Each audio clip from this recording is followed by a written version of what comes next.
a rally in gold at the moment. Hi, Edward. How are you? Thank you so much for joining. Good, very good. Nice to meet you, and thank you for your time today. Good to be here. So, Edward, I usually like to start off at the beginning. How did you get started in the industry, and how did you gravitate towards following the credit markets? What was the attraction? Well, I guess over a long period of time, I got into the industry. When I got out of college, I was thinking about becoming a lawyer, and I worked for a law firm that did high yield. It was doing high yield litigation, and I worked in that for about a year. But subsequently, I actually went to the Foreign Service, and I actually did not go into law. But when I got out of the Foreign Service, I decided I decided to leave the Foreign Service.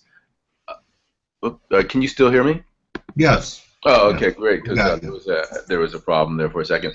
So I decided to get out of the Foreign Service, went to business school, and ended up in high yield again, but this time in term as a actual practitioner in the marketplace. And Oh, so interesting. I was there at Deutsche Bank in London in a nascent European high yield market, but subsequently left to go into technology. And long story short, I came back to the credit markets again as a blogger, writing credit write-downs in 2008. Okay, well, a lot of people are talking about the debt time bomb, that really debt issues and the deleveraging really hasn't happened. We've piled on more debts in most categories since the last financial crisis. Instead of debt winding down, it expanded, not just what the Fed has done, but the easy money has made it attractive for people to put out paper and finance all kinds of things. A lot of people worried about the oil patch with the significant decline in oil. Why don't we start there? A little brief relief rally in crude oil. Do you see a lot of write-downs and risk in bonds related to the oil industry, Edward? Oh yeah, definitely. I think there's a guy by the name of Tertsakian who is an analyst in Canada who has a term that he calls market death, and when he talks about a price war, he thinks that, and I think correctly, price wars end when you have a market death. That is that the internals of a price war are that when revenue is declining, all of the participants need to actually increase production, increase their output in order to make up for the lost revenue. And as a result, what you see is sort of a spiral downward until the weakest links in that oversupplied market fall out of the market. So at the price levels that we're talking about today, we're not there yet. And so we need to see, we actually need to see bankruptcies. We need to see a decrease in actual production, not just in capital expenditure, and that's what's going to happen once this price war continues. There's not going to be the sort of opportunity to have Saudi Arabia as the marginal swing producer step into the market as they had done over the last 20, 25 years. Instead, we now see U.S. shale producers are the swing producers, and there is no sort of political apparatus to get them together to restrict output. So we're going to have sort of a messy unwind here that will lead to bankruptcies and write-downs in that sector. Okay, so this was the Saudis' game anyway, trying to shake out U.S. shale producers for market share. And what you're saying is it's a vicious cycle. And even if they came out and OPEC members talked about production cuts, it wouldn't have the same impact it did before the huge growth of the energy industry here in the U.S. That's right, because the Saudis were the swing producer. That meant that they were the ones with all the excess capacity in the last 20 years or so, and therefore they could really dictate the price, and they could start wars and discipline members of their cartel, OPEC.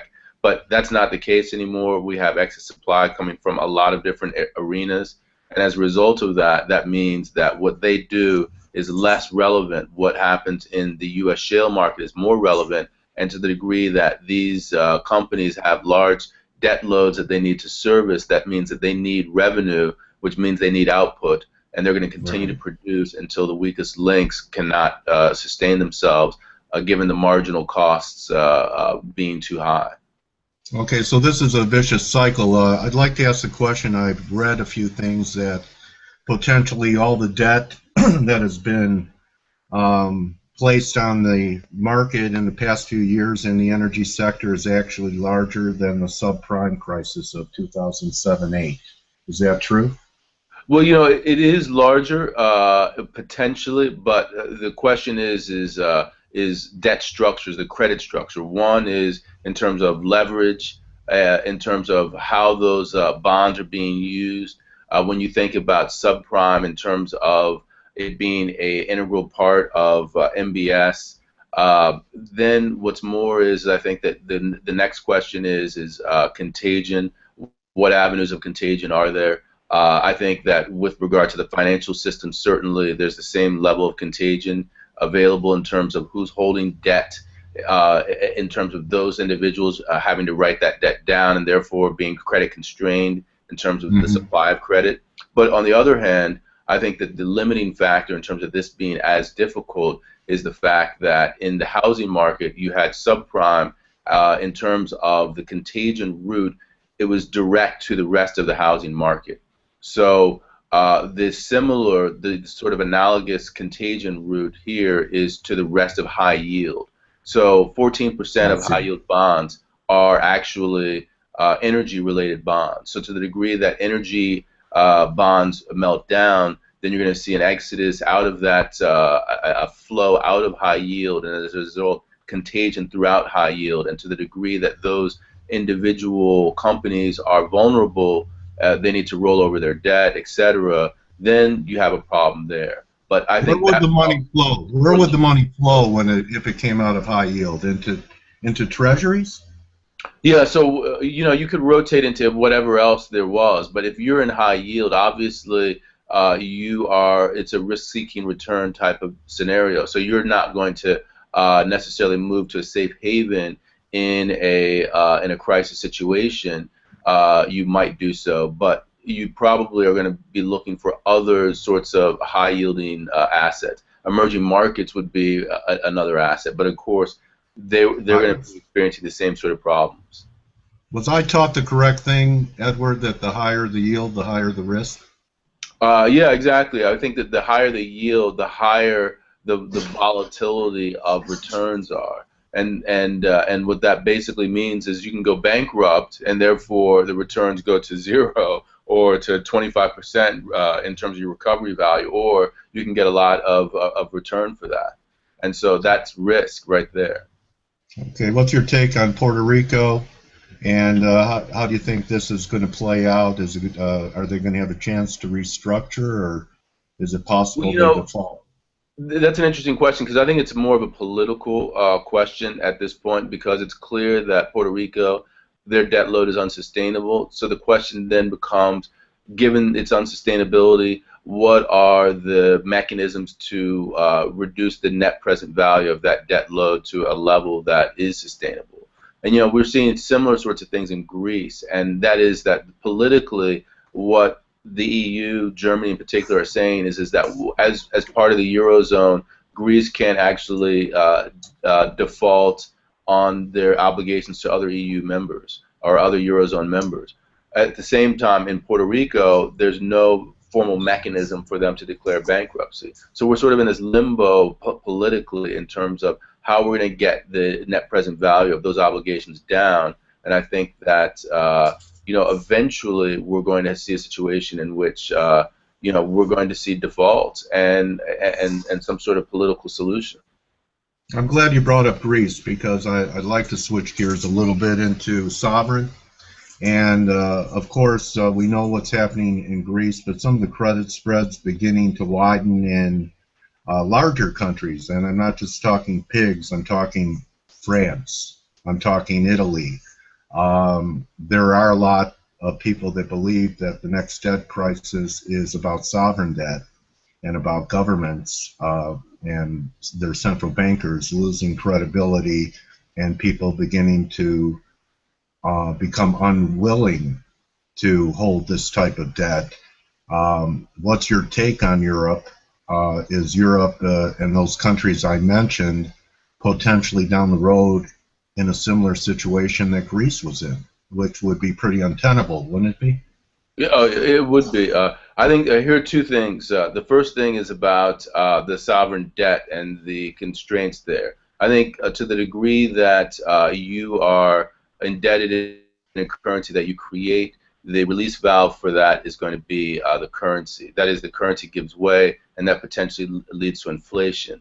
The United States, Canada, Great Britain, Japan, they all have their own currency. If they run into any sort of difficulties, they can always monetize debt. They can print more. They can run deficits, etc. And there's no way that, since it's actually an obligation that they're creating, they can't be rendered insolvent involuntarily speaking. So what that means is that the currency is going to give way in those situations.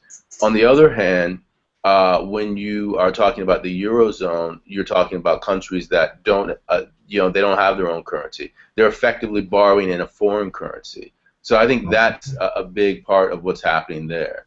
So with regard to contagion, I think that the model that I have mentally in terms of how to deal with these situations is catalyst, contagion, and vulnerability. And so you look at what the catalyst is, how big that catalyst is, then what are the avenues in terms of contagion for transmission mechanisms, and then finally what's the inherent vulnerability from the financial sector, the credit structure, and the economy. And in terms of Europe, what I'm seeing is that Europe is actually increasing its economic growth levels at this point.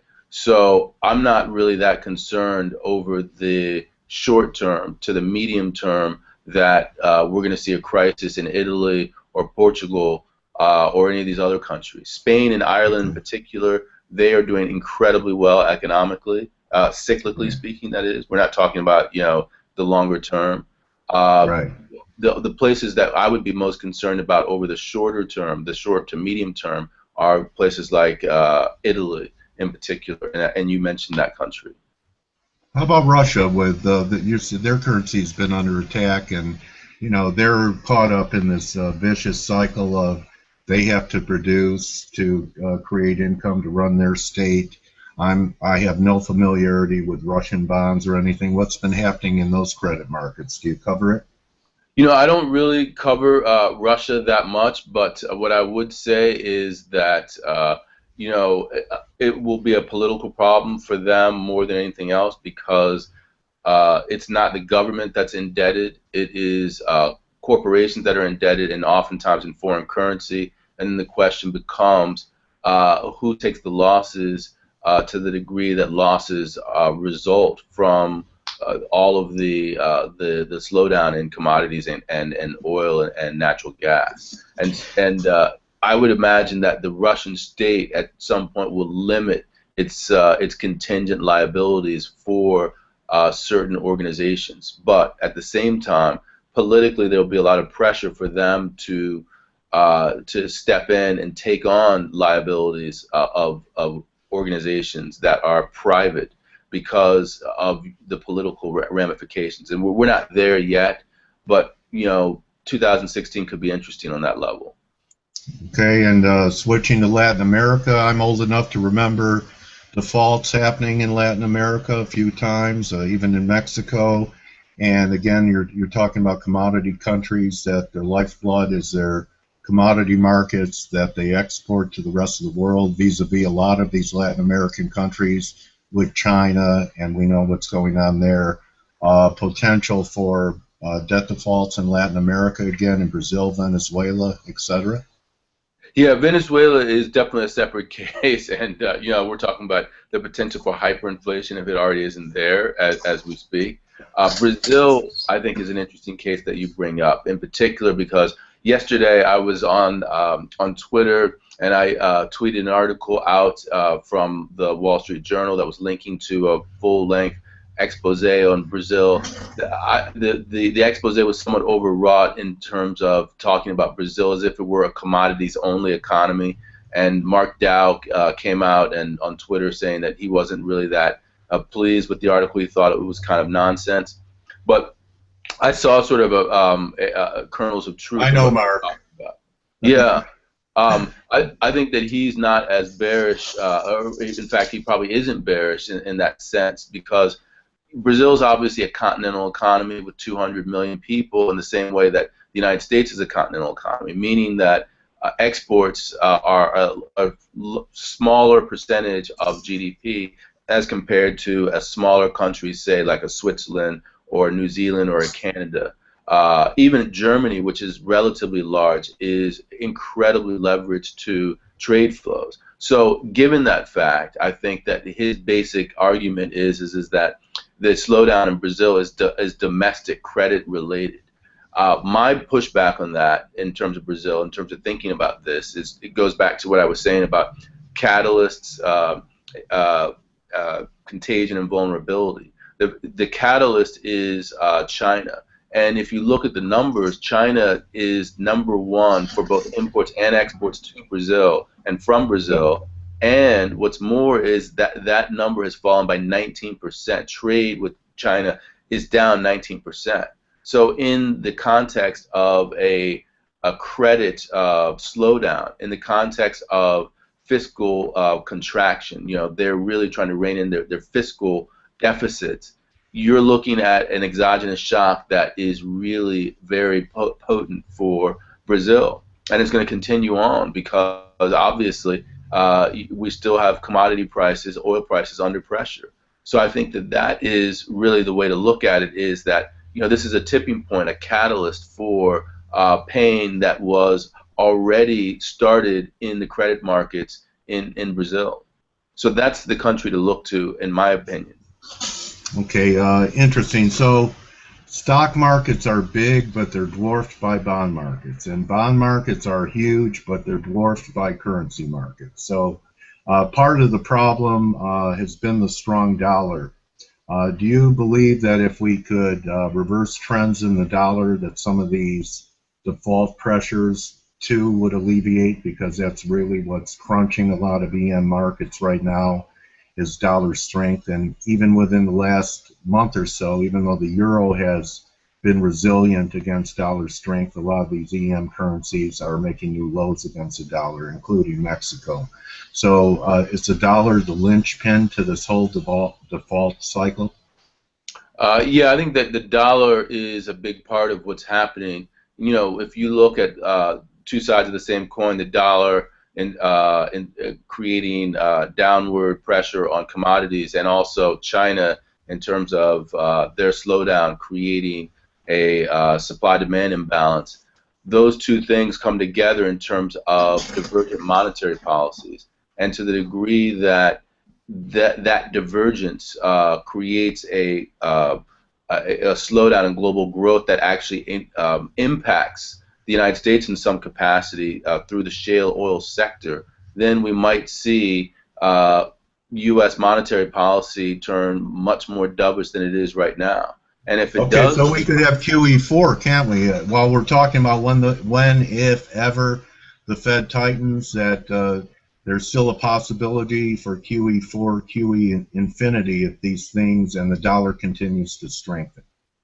Yeah, if the economy falters in the U.S., then I think that rate hikes would be off the table, and then potentially we could get to QE. But I think that we're a long way from QE. Though I would say that one of the Fed presidents recently said that they could actually tighten via interest rate hikes and do QE at the exact same time, which I found kind of these uncharted waters and experimental policy. Now that you're talking about the U.S., and I gather from your last statement that you're sanguine about it, that we do have a recovery going here. So I have to ask you this. For years, people have been saying China could bring the U.S. to its knees. They're our largest creditor, them and Japan.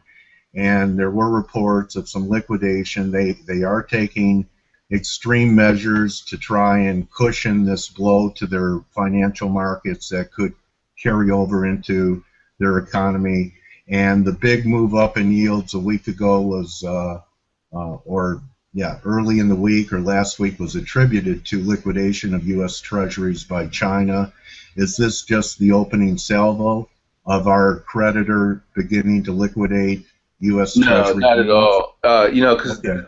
in terms of causation, this is backwards because causation-wise, as I said before, in terms of the currency being the release valve, if you control your own currency, then basically you set the price. I mean, when you see yields go up in a currency area like the United States or let's say Britain that has liabilities mostly in a currency that it creates, it's really a front-running mechanism. It's the market saying that they believe that this central bank is going to have to raise interest rates either because of inflation or some other problem, and that's why you see rates go up. But as soon as the monetary authority becomes more dovish and signals that they're actually not going to raise rates and that they mean that, then rates drop down again. We saw this exactly. That's exactly what happened when we saw the market turbulence. And a perfect example of this is Japan.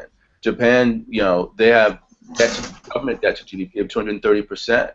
Yet their government yields are below 1% for 10-year bonds. And so what that tells you is that if you had gotten into that market and tried to short the market, let's say 15 years ago, you would have taken a huge beating. That's a lifetime for the average investor.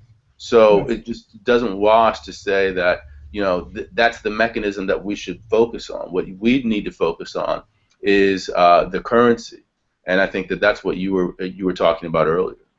Okay, so it's my belief. Everyone's talking about that the dollar will strengthen dramatically should, if, when the Fed goes. Don't currencies normally weaken during times of liquidity being withdrawn from their economy and strengthen during times of QE? I mean, QE was good for the dollar because we got our economic growth.